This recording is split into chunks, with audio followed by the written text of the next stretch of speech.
Hi ಎಲ್ಲರಿಗೂ ನಮಸ್ಕಾರ. Welcome back to my channel. ನಾನಿವತ್ತಿನ ವಿಡಿಯೋದಲ್ಲಿ ಒಂದು ಹೆಲ್ತಿಯಾಗಿರೋ ರೆಸಿಪಿನ ಮಾಡ್ತಾಯಿದ್ದೀನಿ. ಕಳಲೆ ಸಾಂಬಾರ್. ಇದು ತುಂಬಾ ಪ್ರೋಟೀನ್ಸ್ಗಳು ಮತ್ತು ವಿಟಮಿನ್ಸ್ಗಳನ್ನ ಹೊಂದಿದೆ. ಆದ್ದರಿಂದ ಆರೋಗ್ಯಕ್ಕೆ ತುಂಬಾ ಒಳ್ಳೆಯದು. ಮತ್ತು ಇದ್ರ ಜೊತೆಗೆ ನಾವು ಎಲ್ಲ ರೀತಿ ತರಕಾರಿಗಳು, ಸೊಪ್ಪುಗಳು, ಕಾಳುಗಳನ್ನ ಹಾಕೋದ್ರಿಂದ ಇದೊಂದು ತುಂಬಾ ಹೆಲ್ತಿ ರೆಸಿಪಿ ಅಂತಲೇ ಹೇಳ್ಬೋದು. ಇದನ್ನು ವರ್ಷಕ್ಕೆ ಒಮ್ಮೆ ಆದರೂ ತಿನ್ನಬೇಕು ಅಂತ ಹೇಳ್ತಾರೆ. ಬನ್ನಿ ಹಾಗಿದ್ರೆ ಕಳಲೆ ಸಾಂಬಾರು ಹೇಗೆ ಮಾಡೋದು ನೋಡೋಣ.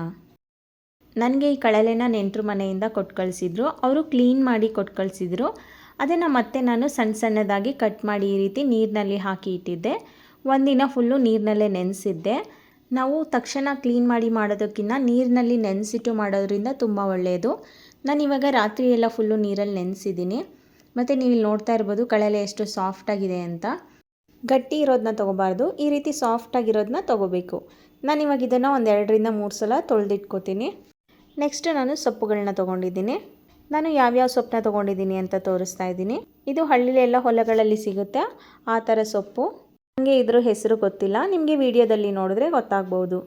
ಮತ್ತು ಸ್ವಲ್ಪ ಮೆಂತ್ಯ ಸೊಪ್ಪು ತೊಗೊಂಡಿದ್ದೀನಿ, ಕೊತ್ತಂಬರಿ ಸೊಪ್ಪು, ಸ್ವಲ್ಪ ದಂಟಿನ ಸೊಪ್ಪು, ಮತ್ತು ಇದು ನಾರಿಬೇಳೆ ಸೊಪ್ಪು ಅಂತ ಹೇಳ್ತಾರೆ. ಇದು ಅಷ್ಟೇ ಹಳ್ಳಿಗಳಲ್ಲೆಲ್ಲ ಸಿಗುತ್ತೆ. ನೋಡಿ ಈ ರೀತಿ ಎಲೆಗಳು ಬರುತ್ತೆ.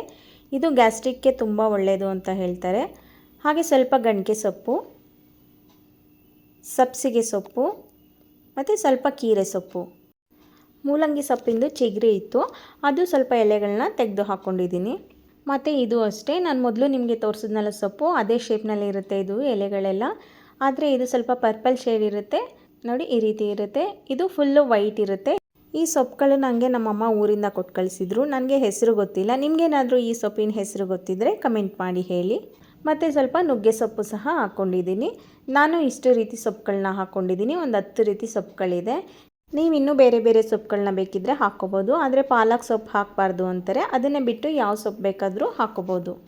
ನೆಕ್ಸ್ಟ್ ನಾನು ಯಾವ ತರಕಾರಿಗಳನ್ನ ತೊಗೊಂಡಿದ್ದೀನಿ ಅಂತ ತೋರಿಸ್ತಾ ಇದ್ದೀನಿ. ಸ್ವಲ್ಪ ಬೀಟ್ರೋಟ್ ತೊಗೊಂಡಿದ್ದೀನಿ, ಒಂದು ಆಲೂಗೆಡ್ಡೆ, ಒಂದು ಬದನೆಕಾಯಿನ ಕಟ್ ಮಾಡಿ ನೀರಲ್ಲಿ ಹಾಕಿಟ್ಕೊಂಡಿದ್ದೀನಿ, ಒಂದು ಪಡವಲಕಾಯಿ ಹಾಕ್ಕೊಂಡಿದ್ದೀನಿ, ಒಂದು ಗೆಡ್ಡೆಕೋಸು, ಸ್ವಲ್ಪ ಬೀನ್ಸು, ಒಂದು ಚಿಕ್ಕದು ಹೀರೆಕಾಯಿ ಹಾಕ್ಕೊಂಡಿದ್ದೀನಿ, ಹಾಗೆ ಸ್ವಲ್ಪ ತೊಂಡೆಕಾಯಿ, ಒಂದು ಮೂಲಂಗಿ, ಒಂದು ಕ್ಯಾರೆಟು, 3 ಈರುಳ್ಳಿನ ಈ ರೀತಿ ಉದ್ದುದ್ದ ಹೆಚ್ಚಿಟ್ಕೊಂಡಿದ್ದೀನಿ, ಹಾಗೆ 2 ಟೊಮೆಟೊ ಸಹ ಸಣ್ಣದಾಗಿ ಕಟ್ ಮಾಡಿ ಇಟ್ಕೊಂಡಿದ್ದೀನಿ. ನಾನು ಇಲ್ಲಿ ಇಷ್ಟು ಥರ ತರಕಾರಿ ತೊಗೊಂಡಿದ್ದೀನಿ. ನೀವು ಬೇಕು ಅಂದರೆ ಇನ್ನೂ ಎಕ್ಸ್ಟ್ರಾ ಯಾವುದಾದ್ರೂ ತರಕಾರಿಗಳು ಇಷ್ಟ ಇದ್ದರೆ ಹಾಕ್ಕೋಬೋದು.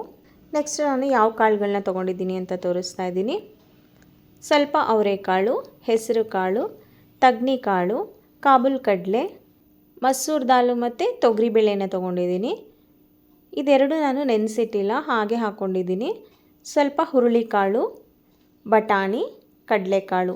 ನಾನು 2 ಥರ ಬೇಳೆಕಾಳುಗಳನ್ನ ಬಿಟ್ಟು ಮಿಕ್ಕಿದ್ನೆಲ್ಲ ಒಂದು 5ರಿಂದ 6 ಗಂಟೆಗಳ ಕಾಲ ನೆನೆಸಿಟ್ಕೊಂಡಿದ್ದೀನಿ. ಮತ್ತು ನಾನು ವೀಡಿಯೋಗೆ ತೋರ್ಸೋಕ್ಕೆ ನಿಮಗೆ ಸ್ವಲ್ಪ ಸ್ವಲ್ಪ ಕಾಳುಗಳನ್ನ ಬೇರೆ ಇಟ್ಕೊಂಡಿದ್ದೆ. ಎಲ್ಲ ಥರ ಕಾಳುಗಳು ನಾನು ಒಂದೊಂದು ಕಪ್ ಹಾಕ್ಕೊಂಡಿದ್ದೀನಿ. ಇವಾಗ ಕಾಳುಗಳನ್ನೆಲ್ಲ ಕುಕ್ಕರಿಗೆ ಸೇರಿಸ್ಕೊತಾ ಇದ್ದೀನಿ. ನಾನು ಮೊದಲು ಕಾಳುಗಳನ್ನ ವಿಷಲ್ ಹಾಕಿಸ್ಕೊತೀನಿ.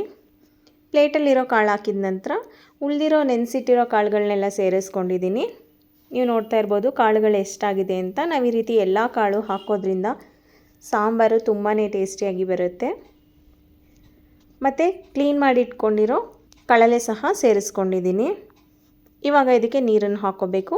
ಅದೆರಡಕ್ಕೂ ಎಷ್ಟು ಸಮ ಬರುತ್ತೆ ನೀರು ಅಷ್ಟನ್ನು ಮಾತ್ರ ಹಾಕ್ಕೊಂಡು ಕೂಗೋಕೆ ಇಡ್ತಾ ಇದ್ದೀನಿ. ಜಾಸ್ತಿ ಆದ್ರೂ ಪರವಾಗಿಲ್ಲ, ಸಾಂಬಾರಿಗೆ ತರಕಾರಿ ಎಲ್ಲ ಹಾಕಿದಾಗ ಅಡ್ಜಸ್ಟ್ ಆಗುತ್ತೆ. ಆದರೆ ಬೇಗ ಬೇಯುತ್ತೆ ಅಂತ ನೀರು ಸ್ವಲ್ಪನೇ ಹಾಕ್ಕೊಂಡಿದ್ದೀನಿ. ರುಚಿಗೆ ತಕ್ಕಷ್ಟು ಉಪ್ಪು ಸಹ ಸೇರಿಸ್ಕೊಂಡು ಒಂದು ಸಲ ಮಿಕ್ಸ್ ಮಾಡಿಕೊಂಡು ಕುಕ್ಕರ್ನ ಕ್ಲೋಸ್ ಮಾಡಬೇಕು. ಕಾಳೆಲ್ಲ ನೆನೆಸಿರೋದ್ರಿಂದ 1ರಿಂದ 2 ವಿಷಲ್ ಹಾಕಿಸ್ಕೊಂಡ್ರೆ ಸಾಕಾಗುತ್ತೆ. ನಾನು 2 ವಿಷಲ್ ಹಾಕಿಸ್ಕೊತಾ ಇದ್ದೀನಿ. ಇವಾಗ ಕಾಳೆಲ್ಲ ಮಿಕ್ಸ್ ಮಾಡ್ಕೊಂಡಿದ್ದಾಗಿದೆ. ಕುಕ್ಕರ್ನ ಕ್ಲೋಸ್ ಮಾಡಿ 2 ವಿಷಲ್ ಹಾಕಿಸ್ಕೊತೀನಿ. ಕುಕ್ಕರು 2 ವಿಷಲ್ ಆದ ನಂತರ ತಣ್ಣಗಾಗಿದೆ. ಓಪನ್ ಮಾಡಿಬಿಟ್ಟು ಒಂದು ಸಲ ಮಿಕ್ಸ್ ಮಾಡ್ಕೊಳ್ಳಿ. ನೀವಿಲ್ಲಿ ನೋಡ್ತಾ ಇರ್ಬೋದು ಕಾಳು ಮತ್ತು ಕಳಲೆ ಎಲ್ಲ ಚೆನ್ನಾಗಿ ಬೆಂದಿದೆ. ನಾನು 2 ವಿಷಲ್ ಹಾಕಿಸ್ಕೊಂಡಿರೋದು. ನೋಡಿ ಕಡಲೆಕಾಳು ಮತ್ತು ಬಟಾಣಿ ಎಲ್ಲ ಎಷ್ಟು ಚೆನ್ನಾಗಿ ಬೆಂದೋಗ್ಬಿಟ್ಟಿದೆ. ಕಾಳೆಲ್ಲ ನೆಂತಿರೋದ್ರಿಂದ 2 ವಿಷಲ್ ಹಾಕಿಸ್ಕೊಂಡ್ರೆ ಸಾಕಾಗುತ್ತೆ. ಜಾಸ್ತಿ ವಿಷಲ್ ಹಾಕ್ಸಿದ್ರೆ ಕಾಳೆಲ್ಲ ಬೆಂದೋಗ್ಬಿಟ್ಟು ಸಾಂಬಾರೆಲ್ಲ ತುಂಬಾ ಗಟ್ಟಿ ಬಂದುಬಿಡುತ್ತೆ. ನಾನಿವಾಗ ಇನ್ನೊಂದು ಸ್ವಲ್ಪ ನೀರನ್ನು ಸೇರಿಸ್ಕೊಂಡು ಕಟ್ ಮಾಡಿ ಇಟ್ಕೊಂಡಿರೋ ಈರುಳ್ಳಿ, ಟೊಮ್ಯಾಟೊ, ತರಕಾರಿಗಳನ್ನ ಸೇರಿಸ್ಕೊತಾ ಇದ್ದೀನಿ. ಎಲ್ಲ ತರಕಾರಿಗಳನ್ನೂ ಸೇರಿಸ್ಕೊಂಡ ನಂತರ ಒಂದು ಸಲ ಮಿಕ್ಸ್ ಮಾಡ್ಕೊಳ್ಳಿ. ನೀರೇನಾದರೂ ಇನ್ನೊಂದು ಸ್ವಲ್ಪ ಬೇಕು ಅಂದರೆ ಸೇರಿಸ್ಕೊಳ್ಳಿ. ನಾನಿವಾಗ ಸಾಂಬಾರು ಪೌಡ್ರ್ ಹಾಕೋತಾ ಇದ್ದೀನಿ. 4 ಟೇಬಲ್ ಸ್ಪೂನ್ ಆಗುವಷ್ಟು ಸಾಂಬಾರು ಪುಡಿ ಹಾಕ್ಕೊಂಡಿದ್ದೀನಿ. ಇದು ಬೇಳೆ ಸಾಂಬಾರು ಪುಡಿ. ಸಾಂಬಾರು ಪೌಡ್ರು ಹಾಕಿದ ಮೇಲೆ ಒಂದು ಸಲ ಚೆನ್ನಾಗಿ ಮಿಕ್ಸ್ ಮಾಡ್ಕೊಳ್ಳಿ. ನಾವು ಕಾಳು ಬೇಯೋದಕ್ಕೆ ಸ್ವಲ್ಪ ಉಪ್ಪನ್ನ ಸೇರಿಸ್ಕೊಂಡಿದ್ವಿ. ಇವಾಗ ತರಕಾರಿ ಸಾಂಬಾರು ಪುಡಿ ಎಲ್ಲ ಹಾಕಿದ ನಂತರ ಮತ್ತೆ ಇನ್ನೊಂದು ಸ್ವಲ್ಪ ಉಪ್ಪನ್ನ ಹಾಕೋತಾ ಇದ್ದೀನಿ. ಇವಾಗ ಸಾಂಬಾರಿಗೆ ಎಷ್ಟು ಬೇಕಾಗುತ್ತೆ ಅಷ್ಟು ಉಪ್ಪನ್ನ ಸೇರಿಸ್ಕೊಂಡು ಒಂದು ಸಲ ಚೆನ್ನಾಗಿ ಮಿಕ್ಸ್ ಮಾಡಿಕೊಂಡು ಕುದಿಯೋಕ್ಕೆ ಬಿಡಬೇಕು. ಮತ್ತು ನಾನು ಆಲೂಗೆಡ್ಡೆ ಬದನೆಕಾಯಿ ಸಹ ಸೇರಿಸ್ಕೊತಾ ಇದ್ದೀನಿ. ನೀವು ಆಲೂಗೆಡ್ಡೆ ಬದನೆಕಾಯಿ ಬೆಂದೋಗುತ್ತೆ ಅಂತ ಅನಿಸಿದ್ರೆ ಸೊಪ್ಪನ್ನ ಸೇರಿಸ್ಕೊತಿರಲ್ಲ ಆವಾಗ ಸಹ ಹಾಕ್ಕೋಬೋದು. ಇವಾಗ ಇದನ್ನು ಒಂದು 5 ನಿಮಿಷ ಕುದಿಯೋಕ್ಕೆ ಬಿಡ್ತಾ ಇದ್ದೀನಿ. ನಂತರ ನಾನು ಸೊಪ್ಪನ್ನ ಸೇರಿಸ್ಕೊತೀನಿ. ಇವಾಗ ತರಕಾರಿ ಎಲ್ಲ ಒಂದು 5 ನಿಮಿಷ ಬೆಂದಿದೆ. ಆಲ್ಮೋಸ್ಟ್ 3/4% ಬೆಂದಿರುತ್ತೆ. ನಂತರ ಇದಕ್ಕೆ ನಾನು ತೊಗೊಂಡಿರೋ ಸೊಪ್ಪನ್ನೆಲ್ಲ ನೀಟಾಗಿ ತೊಳೆದು ಸಣ್ಣದಾಗಿ ಕಟ್ ಮಾಡಿ ಇಟ್ಕೊಂಡಿದ್ದೆ. ಆ ಸೊಪ್ಪನ್ನೆಲ್ಲ ಸೇರಿಸ್ಕೊಂಡು ಒಂದು ಸಲ ಚೆನ್ನಾಗಿ ಮಿಕ್ಸ್ ಮಾಡ್ಕೊಳ್ಳಿ. ಸೊಪ್ಪು ಬೇಯೋದಕ್ಕೆ ಟೈಮ್ ಜಾಸ್ತಿ ತೊಗೊಳ್ಳಲ್ಲ. ಒಂದು 5 ನಿಮಿಷ ಬೆಂದರೆ ತರಕಾರಿ ಸೊಪ್ಪು ಎಲ್ಲ ನೀಟಾಗಿ ಬೆಂದಿರುತ್ತೆ. ಅಷ್ಟರಲ್ಲಿ ನಾನು ಒಂದು ಖಾರನ ರುಬ್ಕೋತಾ ಇದ್ದೀನಿ. ಒಂದು ಮಿಕ್ಸರ್ ಜಾರ್ಗೆ 1 ಕಪ್ಪಷ್ಟು ತೆಂಗಿನಕಾಯಿ ತುರಿ ತೊಗೊಂಡಿದ್ದೀನಿ. ಒಂದು ಕಾಯಲ್ಲಿ ಅರ್ಧ ಹೋಳು ಹಾಕ್ಕೊಂಡಿದ್ದೀನಿ. ಹಾಗೆ ಒಂದು ಸಣ್ಣ ಈರುಳ್ಳಿ ಕಟ್ ಮಾಡಿ ಹಾಕ್ಕೊಂಡಿದ್ದೀನಿ. ಒಂದು ಬೆಳ್ಳುಳ್ಳಿ, 1 ಟೇಬಲ್ ಸ್ಪೂನ್ ಆಗುವಷ್ಟು ಗಸಗಸೆ, 1 ಸ್ಪೂನ್ ಜೀರಿಗೆ, 1 ಸ್ಪೂನ್ ಕಾಳು ಮೆಣಸು, 4 ಬ್ಯಾಡಗಿ ಮೆಣಸಿಕಾಯಿ ಹಾಕ್ಕೊಂಡಿದ್ದೀನಿ. ಬ್ಯಾಡಗಿ ಮೆಣಸಿಕಾಯಿ ಹಾಕೋದ್ರಿಂದ ಟೇಸ್ಟು ಚೆನ್ನಾಗಿರುತ್ತೆ. ಹಾಗೆ ಸ್ವಲ್ಪ ನೀರನ್ನು ಸಹ ಸೇರಿಸ್ಕೊಂಡು ನುಣ್ಣಗೆ ರುಬ್ಕೋಬೇಕು. ಇವಾಗ ರುಬ್ಕೊಂಡಿದ್ದಾಗಿದೆ. ಖಾರ ನುಣ್ಣಗಾಗಿದೆ. ನಂತರ ನಾವು ಬೇಯಿಸೋಕೆ ಇಟ್ಕೊಂಡಿದ್ವಲ್ಲ ತರಕಾರಿ ಮತ್ತು ಸೊಪ್ಪೆಲ್ಲ ಚೆನ್ನಾಗಿ ಬೆಂದಿದೆ. ನೀವು ಒಂದು ಸಲ ಚೆಕ್ ಮಾಡಿ, ಬೆಂದಿಲ್ಲ ಅಂದರೆ ಇನ್ನೊಂದು ಸ್ವಲ್ಪ ಬೇಯಿಸ್ಕೊಳ್ಳಿ. ತರಕಾರಿ ಎಲ್ಲ ಆಲ್ಮೋಸ್ಟ್ ಬೆಂದಮೇಲೆ ಸೊಪ್ಪು ಹಾಕಿರೋದ್ರಿಂದ ಎಲ್ಲನೂ ಚೆನ್ನಾಗಿ ಬೆಂದಿದೆ. ಇವಾಗ ರುಬ್ಬಿಟ್ಕೊಂಡಿರೋ ಖಾರನ ಸೇರಿಸ್ಕೊತಾ ಇದ್ದೀನಿ. ಖಾರ ಸೇರಿಸಿದ ನಂತರ ಒಂದು ಸಲ ಚೆನ್ನಾಗಿ ಮಿಕ್ಸ್ ಮಾಡ್ಕೊಳ್ಳಿ. ನಿಮಗೆ ಕನ್ಸಿಸ್ಟೆನ್ಸಿ ಗೊತ್ತಾಗುತ್ತೆ. ಗಟ್ಟಿ ಇರಲಿ ಅಂದರೆ ಹಾಗೆ ಬಿಟ್ಕೊಳ್ಳಿ.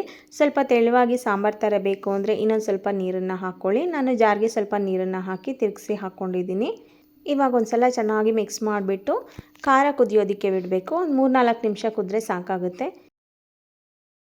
ಇವಾಗ ಒಂದು 3-4 ನಿಮಿಷ ಕುದ್ದಿದೆ. ಸಾಂಬಾರೆಲ್ಲ ಬೆಂದು ಚೆನ್ನಾಗಿ ರೆಡಿಯಾಗಿದೆ. ನಾನು ತರಕಾರಿನೆಲ್ಲ ಕುಕ್ಕರ್ನಲ್ಲಿ ವಿಷಲ್ ಹಾಕ್ಸ್ಕೊಂಡಿಲ್ಲ, ಹಾಗೆ ಬೇಯಿಸ್ಕೊಂಡಿರೋದ್ರಿಂದ ಬಾಯಿಗೆ ಚೆನ್ನಾಗಿ ಸಿಗುತ್ತೆ.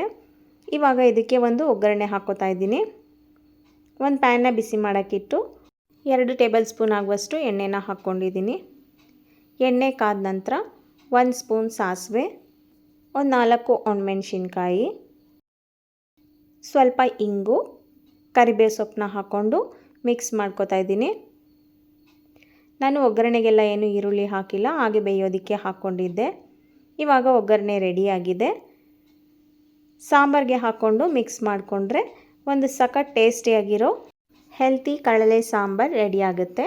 ಇದು ಮುದ್ದೆ ಜೊತೆಗಂತೂ ತುಂಬಾ ಚೆನ್ನಾಗಿರುತ್ತೆ. ಹಾಗೆ ಪೂರಿ, ಚಪಾತಿ, ಅಕ್ಕಿ ರೊಟ್ಟಿಗಳಿಗೂ ಕೂಡ ತುಂಬ ಒಳ್ಳೆ ಕಾಂಬಿನೇಷನ್ ಅಂತಲೇ ಹೇಳ್ಬೋದು.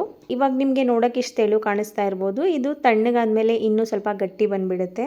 ನೋಡಿದ್ರಲ್ಲ ಕಡಲೆ ಸಾಂಬಾರನ್ನ ಹೇಗೆ ಮಾಡೋದು ಅಂತ. ನೀವು ಒಂದು ಸಲ ಮನೆಯಲ್ಲಿ ಟ್ರೈ ಮಾಡಿ ಹೇಗಿತ್ತು ಅಂತ ಕಮೆಂಟ್ ಮಾಡಿ ಹೇಳಿ. ನಿಮಗೆಲ್ಲ ಈ ರೆಸಿಪಿ ಇಷ್ಟ ಆಗಿದ್ದರೆ ಪ್ಲೀಸ್ ಒಂದು ಲೈಕ್ ಕೊಡಿ, ಹಾಗೆ ಒಂದು ಕಮೆಂಟ್ ಮಾಡೋದನ್ನ ಮರಿಬೇಡಿ. ನೀವಿನ್ನೂ ನಮ್ಮ ಚಾನಲ್ಗೆ ಸಬ್ಸ್ಕ್ರೈಬ್ ಆಗಿಲ್ಲ ಅಂದರೆ ದಯವಿಟ್ಟು ಸಬ್ಸ್ಕ್ರೈಬ್ ಮಾಡ್ಕೊಳ್ಳಿ. Thank you.